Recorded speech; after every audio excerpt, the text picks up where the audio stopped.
Okay, it's 9 o'clock, so let's begin. City Clerk, can I have the roll call, please? 5 council members are present and Councilmembers Duvall and Clark are absent. There is a quorum. Thank you. Before we begin, to our council members, this is a workshop. What we're doing here is having an informal discussion. No decisions are made. We're just going to talk about it, and you could just step in, staff can just step in. We're just going to talk about issues that are on the agenda that we have, and that's about it. And then what staff will do, we'll jot down some of our discussions and see where we stand with them and get back to council. Okay? Any formal decisions will be made in public at the city council meeting if anything is accomplished today. All right? So, the first item on the agenda is the progress update on the strategic plan, and that is our city manager. Okay, thanks, Mayor. A couple years ago, we started a strategic planning process, whereas each year we would update that plan and focus on action items throughout the course of the year. And so this document was developed by citizens, working with myself and Janet Paul, and then ultimately each year adopted by council. So we've successfully done this for a few years now, and what I thought I'd do is take the opportunity to go through this and talk about what our short-term and long-term goals are for this current year and future years, and if council has any concerns, comments, questions, but also to talk about what we've also accomplished. Now I realize it's in the book and we've all had a chance to peruse it, but it's a good opportunity for us in a retreat setting to talk about things that maybe need a little bit more energy, or some things maybe that have changed over the course of time. So anyway, I'll start with the strategic plan, and then we can talk a little bit about the general plan. So again, the strategic plan was developed by a group of citizens. That group of citizens will continue to meet annually, and that's really what I think is one of the sort of the nucleus items and neat things about this strategic plan is that we've got a group of about 20 citizens who meet periodically and help us develop this plan, not a council-driven plan. So in 2012 and 2013, we definitely completed a lot of things that were in this, and I'll just run through those real quickly. We worked with EPCOR on the installation of water lines in Old Bullhead. We brought back the fishing tournaments. We held the Bluegrass Festival. We developed an online community calendar so everyone knows when activities and events are being held. We finalized those agreements with BLM and the private developer for Section 12. We created a committee to study affordable housing and attract new residents to Bullhead City. We placed an online cost of living calculator on the city's website. We entered into an agreement with a company to construct a Holiday Inn Express Water Park Convention Center on the old wastewater treatment site. We researched and development some of our options for the Chaparral Terrace Stonebridge subdivision. And we actually learned yesterday that one of the lots that we recently sold, that a spec home was built on, you remember, some of you were out there for that groundbreaking, that house was built, constructed, and sold. So, again, that wouldn't have happened if we wouldn't have started this planning process, because you all remember that subdivision was in hands of the FDIC at some point in time before we started that project. So we've got some short-term goals. Again, these are under our economic development piece of the plan. We want to continue to work with our private sector businesses to bring in more riverfront development and retail business in our community. We want to coordinate with the owner of the lands across from the lawful casinos, and that's of course down Laughlin, to encourage development of that particular piece of property. We want to attract other restaurants to the Mojave Crossroads, and we want to work with the developer of Section 12 to create a waterfront development. Again, these were goals that were crafted by our citizen group. Our long-term goals under this river theme economic development create a destination in Section 12 with a variety of uses encourage and support development of the lands across from the Waffle Casino, work with Breda to attract other desired businesses in the city, work with Breda as well as business and property owners to redevelop Old Bullhead, study additional tourism amenities and create a plan to attract additional visitors, attract an additional grocer, retailer in northern Bullhead City. That's very specific. Work with the river taxi, especially during special events, to provide convenient and affordable public transportation to connect people to Bullhead City and Laughlin, and add a fourplex to Rotary Park system will support more baseball and softball tournaments. As you know, these short-term and long-term goals have started, and some of them are already in progress, and so we're happy to report that both on the short term and long term, we're working diligently on those goals. As far as the city's image and community improvement, the completed goals from this plan, one goal was customer service. We put all of our city staff through customer service training, improved transparency in governmental processes. As you know, we're sending out more and more information via social media, Facebook. We've just recently entered an agreement with a Silicon Valley startup to put all of our government spending on an OpenGov website that was reported in the daily news. We also, in that regard, as far as improving community appearance, one of the big things that's come out of this group is continuing to beautify the city and improve the city. We've actively enforced our nuisance and sign regulations. We've removed garage and yard sale signs from rights-of-ways, and we continue to do that on a regular basis. We've removed the ticketed vehicles parked along major and minor arterial streets on a regular basis, and we're participating in encouraging community cleanups. We also continue to do that, and that will continue as our goals in the future. But those things are on an ongoing basis, and sometimes you all may get complaints when we do remove those vehicles for sale, or we do remove garage sale signs. But again, that's something that our citizen group and others have said are very important to us.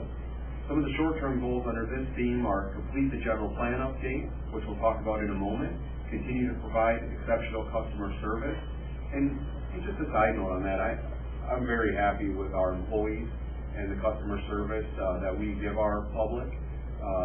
Not just the people you see here, but all of our employees, and we can continue to improve that, and we'll continue to make sure our employees know that we want to treat our residents like they are customers, and that's why we continue to talk about customer service. We'll continue to work on improving transparency in various governmental processes through active postings on our website and Facebook, actively enforce nuisance and sign regulations, ongoing removal of yard sale signs, and removal of vehicles parked for sale in rights-of-way to continue to participate and encourage community cleanups. One of the long-term goals under this is inventory our vacant properties along Hancock Road and prepare a redevelopment plan for Hancock Road. This is something that we talked about briefly. It's something that I strongly believe in, that Hancock Road is where we'll have our parade, but yet there are some real deficiencies on Hancock Road as it relates to our business environment, and we need to figure out how we can redevelop Hancock Road. The city zoning and our general plan is addressing that, which would allow a variety of uses, including a diversity of housing choices, and so we're going to continue to look at Hancock Road as an opportunity to redevelop. There's already significant anchors on there, with school, with post office, with library, with Smith. Potentially with a new retailer, Tractor Supply, that'll be opening there here soon. So we've got some anchors, but we've got some problems, and we need to figure out how we can re-energize and reinvigorate that area, and that's a long-term goal within the plan. From a public infrastructure perspective, some of the completed goals we have, we initiated a donation program for our city parks, so now someone comes in and wants to donate a tree, a bench, a park, they can do that. We implemented a turf maintenance and management program for our turf, and as you can see, we've got pretty good turf out there in our parks now, and that was a problem that was addressed.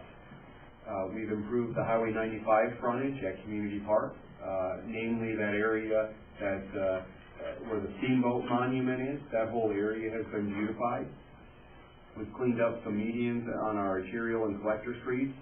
We've acquired the Senior Nutrition Center building and ground lease from Mojave County and the Bureau of Land Management. We've beautified Highway 95 frontage at Mojave Drive, and we beautified Highway 95 at Riverview Drive. Again, these are things that the residents worked with us on and came up with specific plans to do that. We just got county approval to jointly cooperate with the county to improve and beautify the Highway 95 and Davis Camp intersection. So where, if you're looking, let's call that the northwest corner, where their sign is that just says Davis Camp. Thanks to a joint partnership with the county, we are now going to beautify that entire intersection. It'll be a major beautification project there that'll be starting right after the first of the year. We're also going to landscape the intersection of Highway 95 and Baseline. That triangle, as you enter onto Baseline, that will be beautified here coming up right after the first of the year as well. One of our short-term goals was to encourage Mojave County to beautify the corner of Highway 95 and the Laughlin Bridge, so that will be the goal that we'll be working on with them. We're talking about improving some of our signage at Rotary Park. We're going to further educate the community and expand the recycling program to multifamily, commercial, and industrial development. Right now it's an option.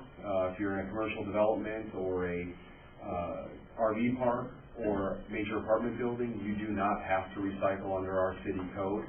So we're going to continue to advocate to those institutions and organizations that curbside recycling is available to them. We're going to prepare a needs assessment for the transit system to ensure mobility needs are being met. Our BAT system is widely successful and is providing thousands of rides each month. We need to make sure the buses are going where they're needed at the times they're needed, and that's something this mobility study is looking at right now. We're also going to encourage Game and Fish to use the Heritage Grant Funds to develop the backwater projects in the Nature Center. We have a great partnership out at the Nature Center with BLM, BOR, the city, and some of the other game and fish agencies. However, money is not flowing to that site, and it is going to other areas within the state of Arizona, and we need to figure out how to convince Game and Fish, BOR, BLM to invest in that Nature Center, which is really a great asset here in the city. Long-term goal under this public infrastructure is also to coordinate with the county and the National Park Service to beautify what's called the northeast corner of the bridge in Highway 95, and then also look at other enhancements along Highway 95 for additional beautification. A new goal that was added this year was cultural, intellectual, and recreational amenities. That was a new theme that was created this year by the group. So there aren't any completed goals yet because, of course, we didn't have this last year. So the short-term goals for 2013-2014 are as follows. Begin planning for the splash pad in city parks. As you all know, we budgeted and recently had discussions with the Kiwanis and Legacy Foundation for a splash pad at Ken Povart Park. That, I hope, will be done and installed and ready for spring break and summertime this year for the children of our community. Very exciting project. Create a committee to begin the planning process for Gary Keith Park. That was one of the goals the committee brought up, and we'll probably talk a little bit more about that later. Also, another goal was to develop a regional branding symbol, image, or logo that can be used by numerous entities to represent Bullhead City. Another goal was complete the Mountain View Elementary School agreement and begin utilizing the facility. Obviously, we've done that very successfully, and as Dave can attest to, the community demand we knew was there. It's bigger than we thought. This site has been rented out already for birthday parties. It's being used for a blood draw today. It's being used by many, many organizations, and some of those groups that maybe we weren't thinking of in the past. And a good example is Narcotics Anonymous, who meets 3 times a day here, 5 days a week.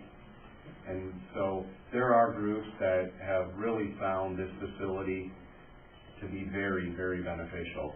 And so that goal is already completed and well in use. Also, another goal was discussed with the Mayor and Council, the Chamber, and the community the need for an informational sign to welcome guests and announce special events with the Chamber and other community partners. So when there is a softball tournament, when there is a soccer tournament, when there is the regatta, when there is a bluegrass festival, it just sort of happens, and this group of citizens believes we need to have some major sign welcoming that.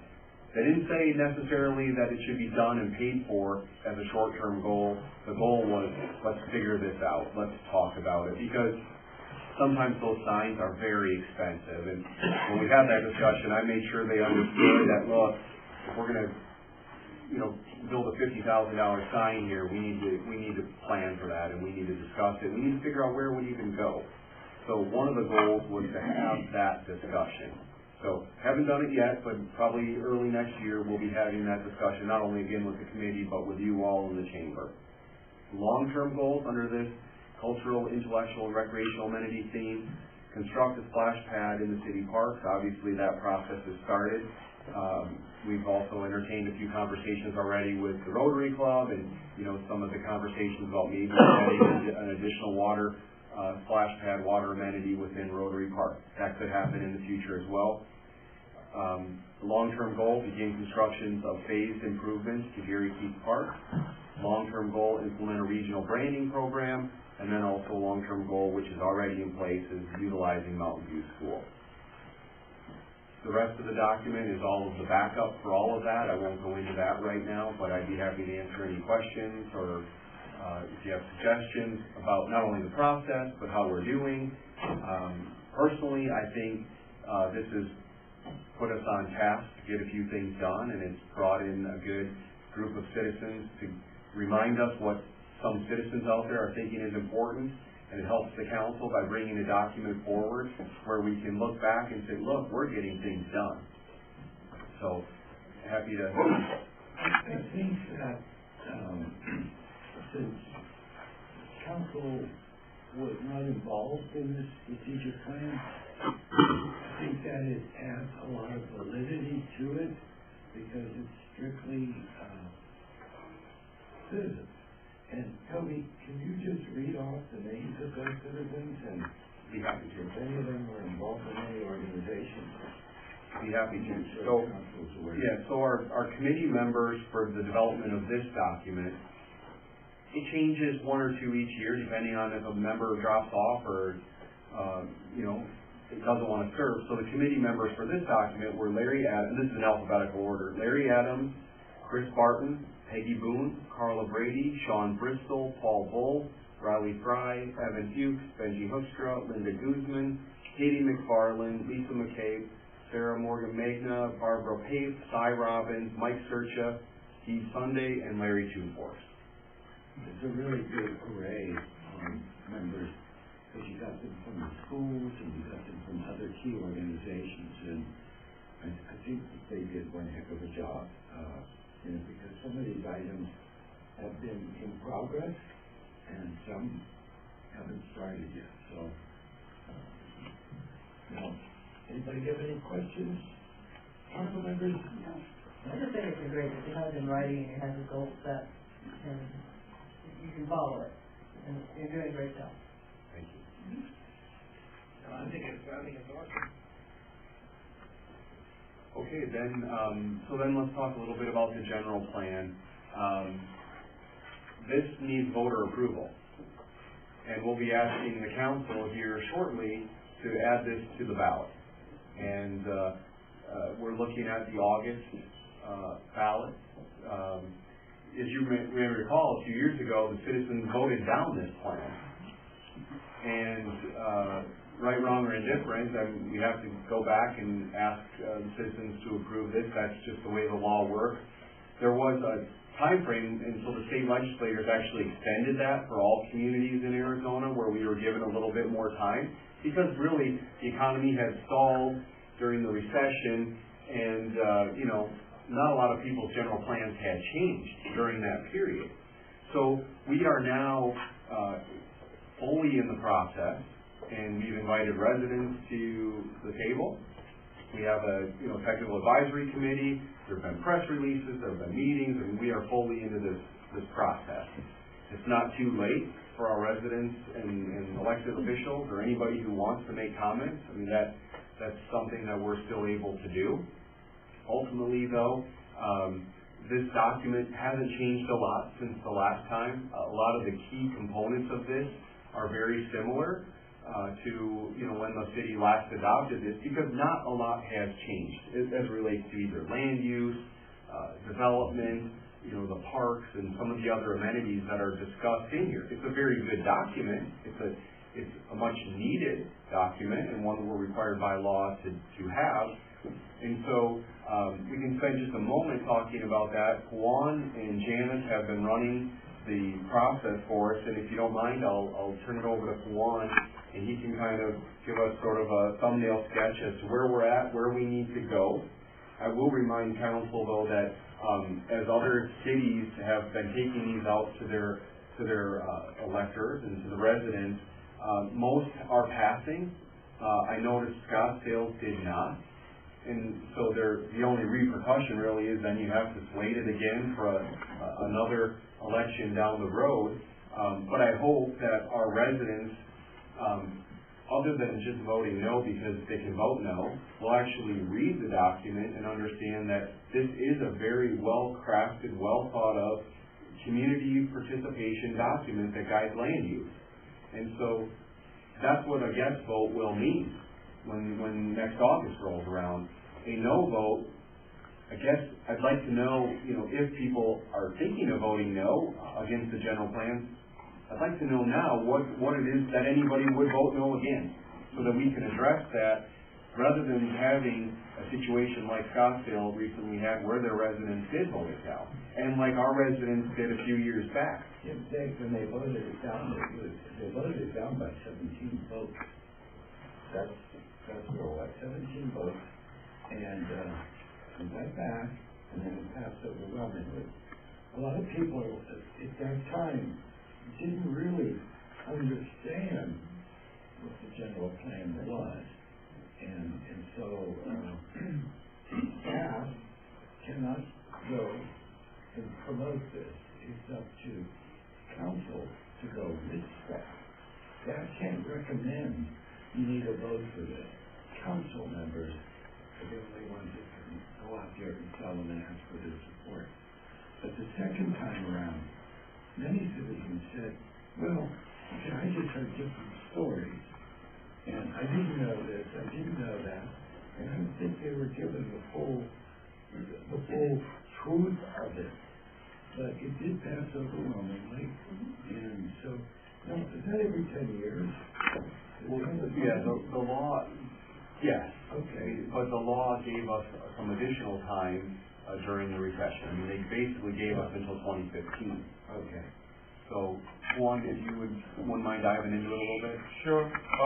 From here, we started with what was our general plan schedule, and we held a workshop with Planning and Zoning Commission and City Council, discussed the general plan update process that started in August of this year, August 6th. And we developed a calendar to take this plan all the way to voter approval. The election date, I guess, is August 26th in 2014. In between, we created the technical advisory committee. We met with them. We worked through each element of the general plan. We created a website off our website where we can post all these draft documents one by one and then discuss it in our technical advisory committee meeting.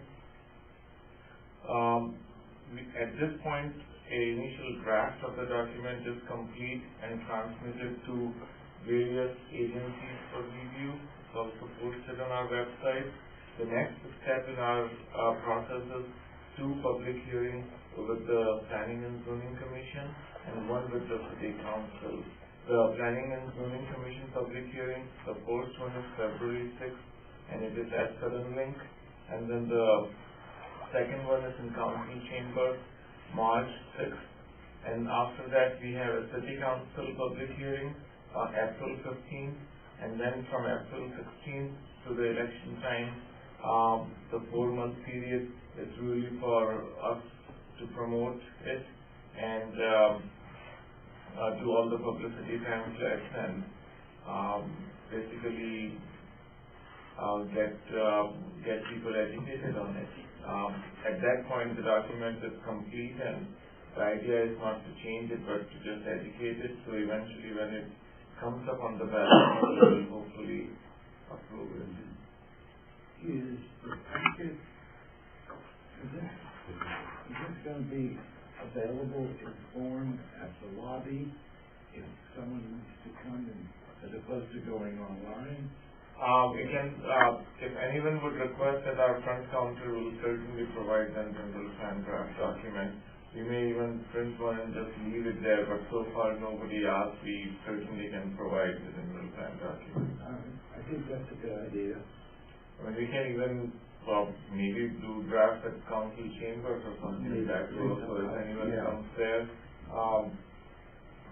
yeah, we can certainly do that. Any other questions? Yes, sir. Toby, what is, at what point is there a cutoff for a resident that has a suggestion that could be incorporated into the document? The two public hearings again were what days? February 6th and March 6th are the two public hearings, and with the planning and zoning, and then the city council April 15th. And that's really the last opportunity, because after that we really have to publish the draft document. What I'm trying to get to is I would like that somehow covered via the newspaper or wherever, so that the people can't say they didn't know. It's not too late for them to have an impact on the document. I think we need to make sure that our residents know that. Good point. I think, I mean, there are parts of the document that, I mean, let's just, I think people need to also understand that if it's something they don't believe was done the right way the first time, this is an opportunity to change it if they think it needs to be changed. I mean, I don't think that, but if there was a reason that they voted it down the last time that it didn't get fixed or whatever, because this is land use planning, that they didn't think that this particular area should be set aside for commercial or industrial or whatever, and they have a comment about that, just because it was in our previous general plan doesn't mean that it has to stay that way. I think that's another opportunity for local residents to be involved in the process. It's not, this is their opportunity to correct a wrong if they feel that there's been a wrong. Well, you know, Sam, that questioning a number of residents after the vote, losing by approximately 17 or 18 votes, and going through the process again, they just were given this information, you know, on that, or they really hadn't got a chance to read the whole document. So when it's put on the ballot, you know, people have a apprehension about voting for something that may cost money, and so it's no, yes. And if I recall, there was a lot on the ballot at the time. So, but the second time it came out, it sailed right through because they understood what it was, and I think some of that, just for those 17, some of us thought, well, we really didn't do a good job, I guess, until we got the council. So I think it's a good general plan, and who may accept that general plan? Yeah, so to your point, all of this is online. It's all, every piece of this document is online. It was, as Juan mentioned, we created a technical advisory committee. Juan and Janice have done a lot of the staff legwork. The individuals on the technical advisory committee were Mayor Haycom, Heather Brennan from the BATS Commission, Helen Howard from the Park and Rec Commission, Glenn Rail from the Planning and Zoning Commission, Fred Lamb from the Water Resources Advisory Committee. Representing business were Steve Buck, John Masterson, and Sarah Morgan-Magnum. Contractors, Jim Zaborski, developer, John McCormick, Dan Ayler, Phil Peterson. Representing realtors, Pamela Charette, Galen Wood, Mike McClurg, resident, Larry Toonforth, resident. So those were the individuals who participated on the technical advisory committee. Now it's going to the public hearing process. Juan mentioned the 2 public hearings coming up, ultimately to the city council, ultimately needing the residents to vote for this in August. That's our process. Any questions, concerns, now's the opportunity for you as elected officials to make sure the residents out there understand that there is a general plan and what the general plan is for. And there's actually a pretty interesting vision statement at the very beginning of this. It's kind of long, but it's very meaningful and appropriate and talks about why we do what we do and what the city hopes to become over the next 20 years, 10 years of this planning document. If you don't mind, I'll just read it real quick. So this is the vision statement, what we envision for our city. As our children and grandchildren grow up, they will benefit from our successful efforts to create a community that is a great place to live and visit. Future residents and visitors will benefit from quality police and fire protection and public service and facilities. Our development and design will offer a variety of housing choices to residents of all ages and reflect the beauty of our river, mountains, and desert. Residents and visitors will enjoy quality parks, desert landscape, and adequate streets and public facilities. Residents and visitors will use public transportation to help within the city and across the river, air service to nearby regional hubs, and ferry boats on the river. The area will offer quality schools, a university, a first-rate convention and medical facility. The growing economy reflects a wide variety of economic activities and provides a range of recreation, water-based activities, cultural, shopping, and entertainment choices to residents and encourages tourism, income to the city, and employment opportunities for residents. Very good. Thank you very much.